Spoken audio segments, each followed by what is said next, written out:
Bienvenue à Las Vegas, le 360 High-Tech. Yeah.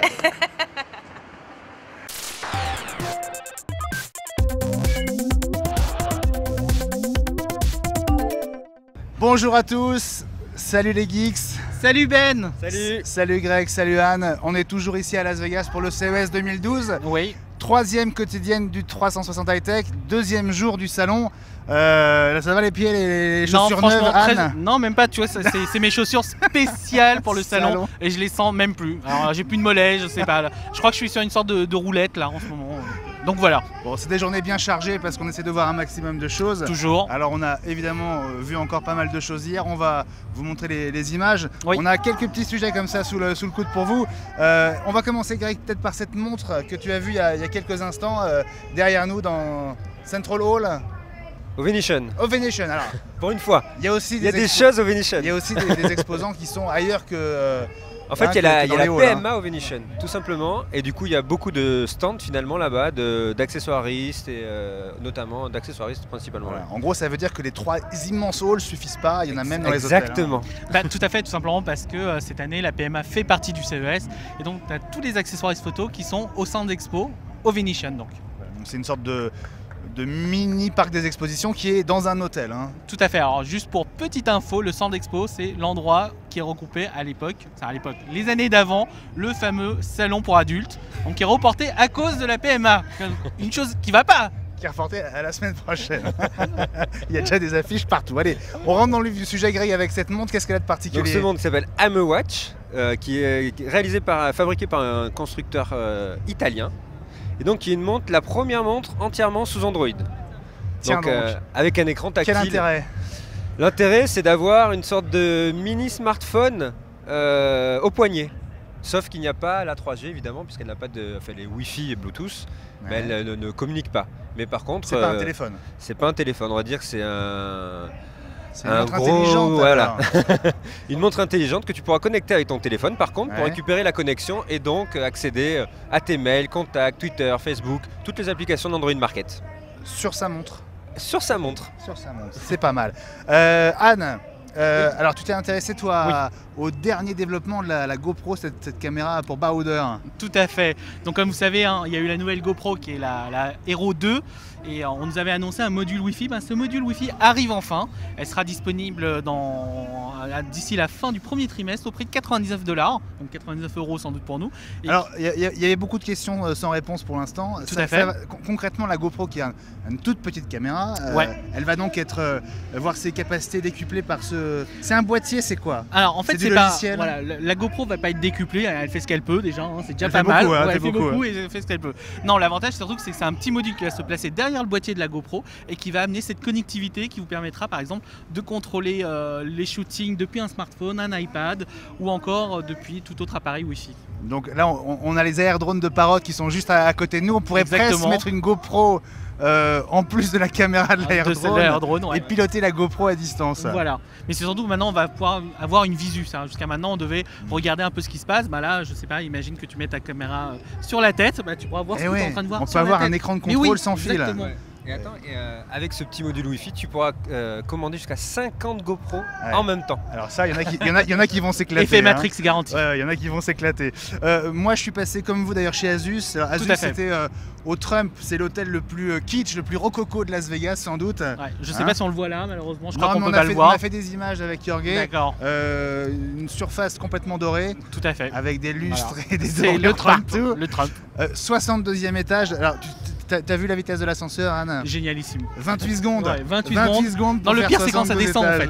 Quand ça descend, on a mal aux oreilles, ce qui est fort quand même pour un ascenseur. Et alors au 62e étage, il y avait donc tout l'étage pris par Asus.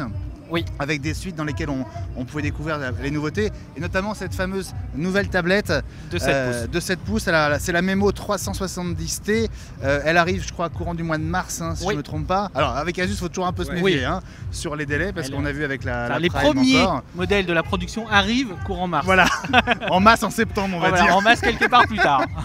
Alors, caractéristique, c'est donc une tablette 7 pouces, Tegra 3. 8 mégapixels, un écran IPS donc avec un angle quasiment à 180 degrés, de l'Android 4.0 donc Extreme Sandwich, et puis le prix, alors ça a été la grosse surprise. Voilà, 249 $ seulement. Ouais, ça, prix canon. Ah, là c'est un prix très agressif. Ouais. Là-dessus, je vois pas, franchement, du coup ça met vraiment un pavé dans la mare, c'est le terme. Et du coup ça fait presque passer au second plan cette Transformer Prime HD. Oui. Qui arrive alors que la Transformer Prime arrive à peine sortie. Oui. Et voilà, c'est d'ailleurs un des gros problèmes des constructeurs asiatiques. Hein. C'est-à-dire qu'ils ont une sorte de mise à jour constante de leurs produits.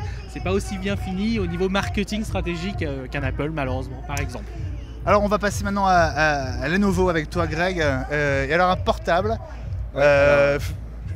Lenovo en fait, a présenté beaucoup de choses, dont ce fameux portable de 15 pouces sous Windows 8, donc une preview pour le moment. Ouais. Et donc il y a l'avantage de se plier en deux. Donc en fait, les portables se plient en deux. En fait, à l'inverse du pliage habituel. Elle se retourne totalement. Vous avez un portable qui s'ouvre comme ça, elle va continuer jusqu'au bout pour faire ses 360 degrés de pliage. Et donc qui se transforme en une tablette tactile en fait. Ah bien, tout simplement. Bien, ça vous a plu? C'est pas mal. C'est intéressant. Lourd, ça sort quand et à quel prix, on sait? Théoriquement, fin d'année avec Windows 8. Par contre, le prix, ça, non, on sait pas. Et en plus, on parle de Lenovo, hein, donc c'est un peu comme Asus parfois. Hein. Ça sortira en Chine d'abord, je pense, avant d'arriver chez nous. On y croira quand on la verra. Exactement. Moi, je suis passé chez Samsung et j'ai vu cet écran absolument extraordinaire. Bonjour monsieur. Écran qui n'est pas comme vous, qui est complètement transparent. Exactement. La transition est quand même très bien faite, hein, j'avoue. Écran transparent, alors c'est vraiment hallucinant. C'est-à-dire que c'est un écran qu'on pourra intégrer dans un mur, par exemple, en construisant sa maison. On va dire, quand il est éteint, on dirait une vitre. Tout à fait. Et puis cet écran, il se transforme en un véritable écran plat avec une interface tactile. On peut absolument tout afficher dessus, des horaires de son prochain vol à l'aéroport jusqu'aux recettes de cuisine. Par exemple. Et il y a même cette fonction, cette petite tirette sur le côté droit. Du bout du doigt, on fait descendre la tirette et ça donne un effet de store vénitien. Et petit à petit, on obscurcit complètement l'écran pour arriver à un écran complètement noir. Ça fait même d'ailleurs, le fait de le voir, ça nous a pas un peu rappelé le film Total Recall? Si, totalement. Total Recall, oui, ou Minority Report aussi. On y est presque.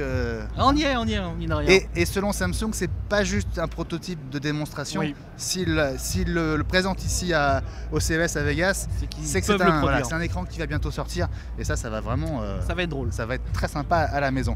Allez, on termine avec quoi? Avec ces appareils électroménagers qui deviennent très intelligents chez LG. Voilà, la fameuse gamme SmartSync Q, hein, avec un Q. Un Q. Voilà. Un gros cul. Un gros cul, en plus, c'est vrai ça.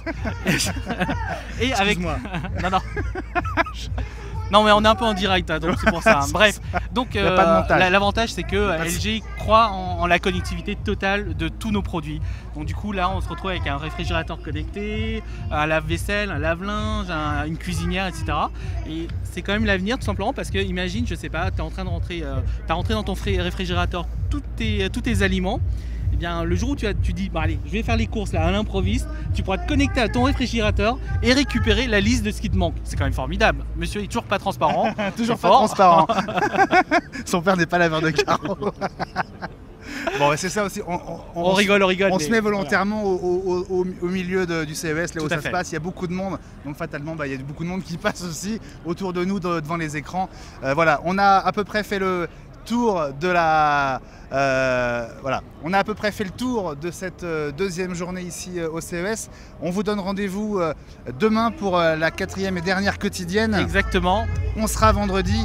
Et vendredi, on a un double rendez-vous puisqu'il y a la quotidienne et puis Anne, le live. Voilà, le live. On sera là pour vous, pour discuter avec vous. Si vous avez des questions en direct, n'hésitez pas. On sera là et on vous attend. Ça va être une première. Hein. On va faire la première émission en direct depuis le CES de Las Vegas, 1 heure ensemble avec plein d'invités. Effectivement, l'interactivité, ça va passer par Twitter avec un hashtag qui est le 360HT, acheté comme high-tech. Ou acheté, tout simplement. Donc on compte sur vous, c'est vendredi soir de 19h à 20h heure française. On sera à l'emplacement de CNN. En plus, mais c'est bien fait quand même. Hein. Dans le hall qui est juste derrière nous. On vous dit à demain sur Technologique et sur le Journal du Geek. Salut les geeks! Salut! À bientôt, ciao!